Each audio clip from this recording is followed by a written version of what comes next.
Hello Curious and welcome back. In response to your numerous requests, we are here today with an episode that is sure to please many of you, as Emma Stone is currently trending all over the web for her appearances as one of Disney's notorious villains, Cruella de Vil from 101 Dalmatians. Her role is undoubtedly one of the most sought after and awaited around the world. But did you know that before becoming famous, this actress had a serious problem? What was her rise to fame like, and what does she feel when the cameras are turned off and pointed at her? And why is it so difficult to find out anything about her private life? Stay with us until the very end to find out many interesting facts about Emma Stone's life. But before we continue, don't forget to turn on the notifications and subscribe to our channel so that you stay up to date with the hottest celebrity gossip that we publish every single day.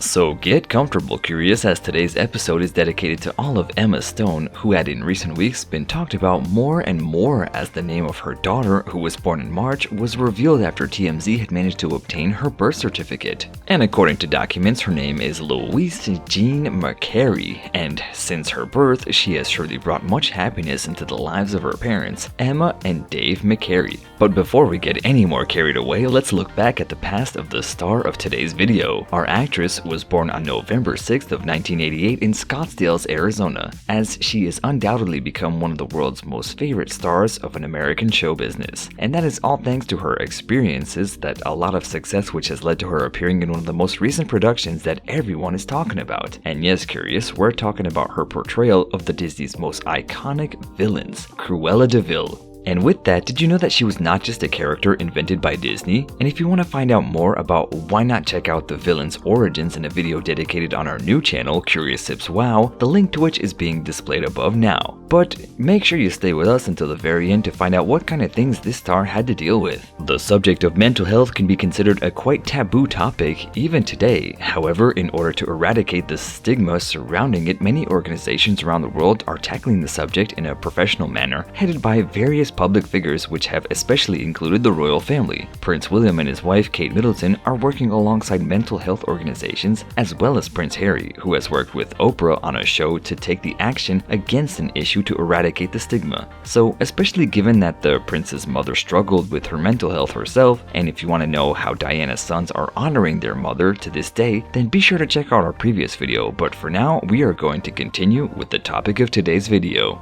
It is no secret to anyone that the pressures that await those working in Hollywood are plenty, and in her beginnings, Emma Stone had no exposure to working in front of the cameras, and she was able to convince her parents to let her attend auditions. Her family is characterized by being really conservative and traditionalist, so at the start, it was somewhat difficult for the star to get the support of her parents. As Emma revealed on several occasions, in order to get her parents' support and to get rid of an emotional burden of guilt before them, she took courage and rushed home from school one day and started working on a PowerPoint presentation which was titled Project Hollywood, and once she was done, she called her mom and dad into her room to present them the plan, and she said that her mother would go to Los Angeles where Emma would be homeschooled between auditions while her father stayed in Scottsdale to run his successful building contracting business. And it seems to have paid off, as seeing the discipline that young Emma had for pursuing her dream and the dedication which she had and did for it, plus any fact that she only had one chance when someone believed in her to be chosen for an audition, it was difficult for her parents to break her illusions, and Emma's parents surprisingly accepted. And talking about that moment, she said, "It's crazy that they accepted it, especially since the actress was about to graduate high school." Moreover, Stone had been a nervous child from the beginning, prone to panic attacks and debilitating shyness, so her parents were eager to contribute to Emma's mental well-being. And in the past, when she was 7 years old, her parents had taken her to therapy, which had helped her a bit, and her parents had given her the consent to her plan with the aim of helping their daughter to heal. So as the actress said herself, they saw that their youth theater, where she began to spend her time after school, was helping her a lot, though they would actually be working on acting. Over time, she had discovered that especially with improv comedy, it helped to make her feel less horrified by the world and gave her an outlet to interact with others without having a panic attack. In her own words, she said, "I think my parents saw that acting was a thing that made me fulfilled and happy." Shortly after reaching the age of 15 in 2004, Emma and her mother had set out on an adventure together and launched the Hollywood Project, and they began by moving into the Park La Brie apartments next to the Tar Pits and began their journey through unimaginable auditions. Right away, as they say, she had beginner's luck in landing the role of Lori Partridge in VH1's pilot for the new Partridge Family. Although the show was never released, it wasn't all bad, as fans of the show can find the clip of Emily singing and We Belong on YouTube, though good things still came with the experience as it was a milestone in Stone's career. But that's because that's where she met Doug Wald, who is still her manager to this very day, and she also made some long-lasting friendships among the cast. She had even had some appearances in shows such as Malcolm in the Middle, but these roles were sporadic and weren't even enough to pay the bills, and once she was old enough to pay for themselves. So just like her character in La La Land, though Stone stuck with it, and once the work was more consistent, the issue of paying bills for her was left in the past.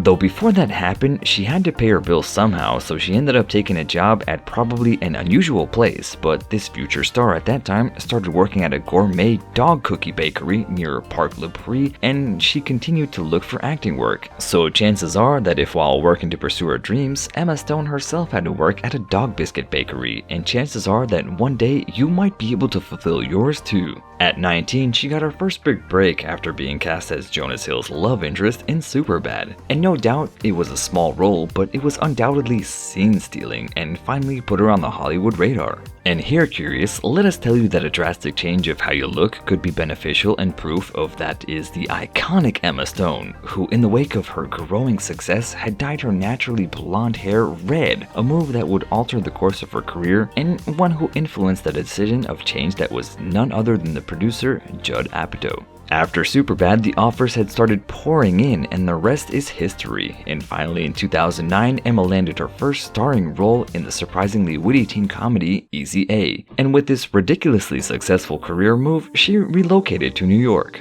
However, once she had established herself in the Big Apple, her worst days had started, and she found it overwhelming to start being a celebrity. And in her own words, she said that losing my anonymity after Easy A was like being 7 years old again. It terrified me, and clearly, since the actress had gotten much better at dealing with fame over the years, learning to manage her fears just like she had done all the way back in her childhood. And although she is aware that those panic attacks are always there, just waiting to strike at any moment. The last one that is present in the actress's memory was in 2014 while she was filming the movie Birdman in New York. And speaking about the experience, she had said, "The tightrope walk of that movie, the pacing and the timing. I lost my mind a bit, and I just got to a point where I snapped."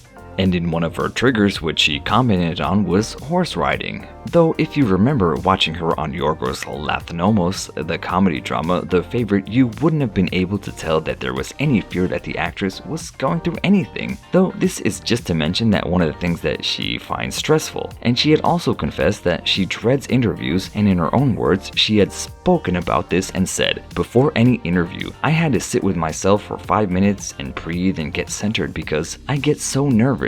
Interviews are kind of like a therapy, except all your answers are being written down and printed. I always want to be on the other side of things, and I don't want to be deconstructed for millions. I'd rather do deconstructing." Another anxiety trigger for this star is being lifted in the air, as when she was 7 years old, she broke both arms falling off a balance beam. But watching her act, who would have guessed that the artist in question struggles with these things behind closed doors? And maybe this is the reason as to why she does not have any social media, at least ones that fans are aware of, where they could see her day-to-day life, which makes it all the more exciting when she does reveal things about her private life from day-to-day stuff like celebrities tend to do. And so, Curious, would you have guessed that this whole time Emma Stone had struggled with anxiety like that? What are some of your favorite movies that she starred in? Can you identify with any of her deepest fears? Do you have your own way of overcoming them? Let us know in the comments below, and as always, don't forget to like, share, and subscribe to our channel so that you don't miss any of our future videos. Also, make sure to subscribe to our new channel, CURIOSIPS WOW, where we post many interesting videos. Until next time!